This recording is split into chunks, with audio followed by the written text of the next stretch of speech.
Hello, my name is Ipsa, and today we are doing a video on buoyant force.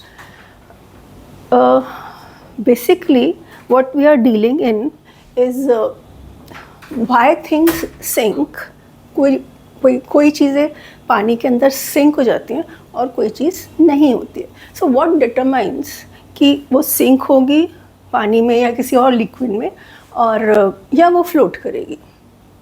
ठीक है, वो हमें समझना है कि कौन सी चीज़ फ्लोट होती है, कौन सी चीज़ सिंक होती है. अब एक चीज़ होती है density, which I hope you know. Density is how close the molecules are and it's something like that. जैसे पॉपुलेशन को नहीं बोलते कि यहाँ पे बहुत डेंस पॉपुलेशन है, मतलब इतने से एरिया में there will be 100 people living, so that is dense. और लेस डेंस क्या होगा, इस एरिया में एक दो लोग ही रह रहे हैं. So less dense is few molecules in a solid, and very dense is lots of molecules in a space. Okay. अब जो चीज़ ज़्यादा डेंस होती है, ये मेरे पास एक लिक्विड है और इसका हो सकता है डेंसिटी इसकी 8 kg/m³. ये है कुछ नहीं ऐसा, but I'm just taking. Now, if I put a object whose density is 6 and a B object whose density is 10, तो जब ऑब्जेक्ट की डेंसिटी कम होती है, किससे? लिक्विड से. वाटर ज़रूरी नहीं है. जब ऑब्जेक्ट की डेंसिटी लिक्विड से कम होती है, that is the time it will sink.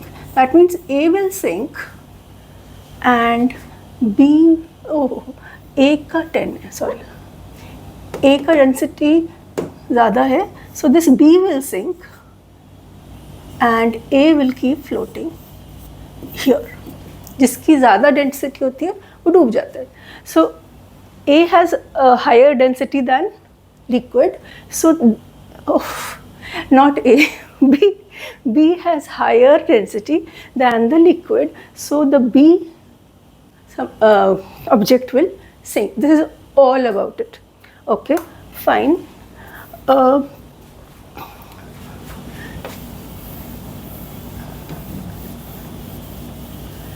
इसमें डेंसिटी का फॉर्मूला भी हम समझ लेते हैं. Density is equal to mass upon volume. Mass of that सामान and volume, how much it is occupying the space. Now, अब स्पेसिफिकली आ जाते हैं आयरन नेल और शिप पे. आपने देखा होगा कोई आयरन का छोटा सा ऑब्जेक्ट होता है ना, वो भी डूब जाता है पानी. एक मग में पानी लें, वो छोटा सा डालें आयरन की चीज़, वो डूब जाती है, इंस्टेंटली डूब जाती है. ओके ना, शिप भी काफ़ी कुछ आयरन का ही बना होता है. So much of iron in a ship, so वो तो डूबता नहीं है. अगर शिप को छोटा भी कर देंगे तो भी नहीं डूबता. तो why the nail is drowning? Okay, let's know some facts that iron की density होती है 7.8 और I think 7.8, and water की density होती है almost 1. Okay, 1.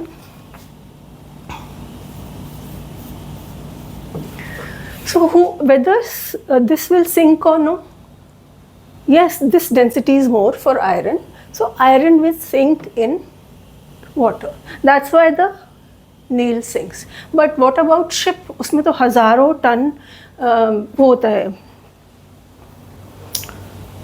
iron होता है. So what they plan the ship? They construct a ship in a manner. Suppose this is a ship. So here they leave some open chambers जहाँ पे लोहा नहीं है अंदर. Here they leave chambers, air chambers. So here they leave a lot of air chambers. Plus इसका design ऐसे होता है कि कि average, this is like pure density of pure iron, pure solid iron. अगर बिल्कुल प्योर सॉलिड आयरन है, मतलब बीच में छेद वेद नहीं है, then its density will be 7.8। मगर शिप में तो देखो एयर चैम्बर्स है और कुछ वुड भी होएगी, कुछ थर्मोकोल भी होगा, सो दे आर बहुत सारी लाइट चीज़ें are a part of a ship. Okay, now this is not only made of iron, it is not only made of iron, it is made of this, so many things।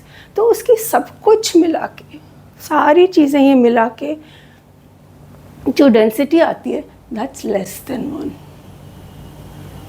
Okay, so if इस चीज़ की पूरी density हो जाती है less than 1, तो अगर हम ship के बारे में लिखें, ship density is less than 1। Now iron and water, when we compare, this is more, so iron will sink, and when we compare water and ship, whose density is higher? Water। तो ये कह सकते हो water sinks, मतलब you can say water only sinks, or you can say that the ship will float, both of them mean the same। So water comes down and the ship starts floating। I hope this is clear। Anything else that we have to do? Buoyant force। Okay, buoyant force, actually that should be a different topic। Okay, it doesn't matter।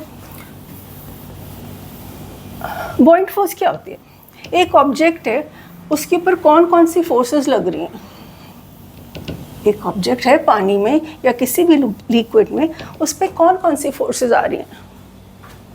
या इस पे एक तो gravitational force आ रही है mg के बराबर, और इसके ऊपर एक और फोर्स आती है which is created by the liquid.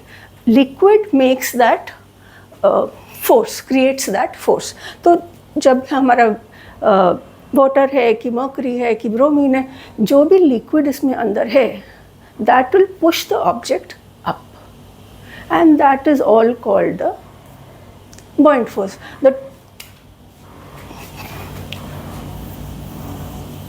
सो ये इसका ऑब्जेक्ट है which is inside liquid. This is experiencing a downward force towards अर्थ, जैसे वेट होता है, वेट फोर्स, जिसका फॉर्मूला भी हमको पता है mg। So this is being pulled by the earth's gravity, but along with it there are some upward forces also, which this will make it sink, but these forces will allow or will try to raise this object up। Now whoever wins, the object will go there। If this is more, this is, you can say, by liquid, these are the forces which are applied by the liquid on the object in upward direction। तो अगर ये ज़्यादा होगी तो float करने लगेगा, ये वाली ज़्यादा होगी तो सिंक कर लेगा। Just how it balances itself with the other force. Okay, I hope this is fine. Point of इसमें करने की ज़रूरत नहीं थी, बट नहीं, मैंने पॉइंट लिख दिया। तो okay, simple explanation on point also, and I hope iron and उसका क्लियर हो गया होगा, आयरन और शिप का।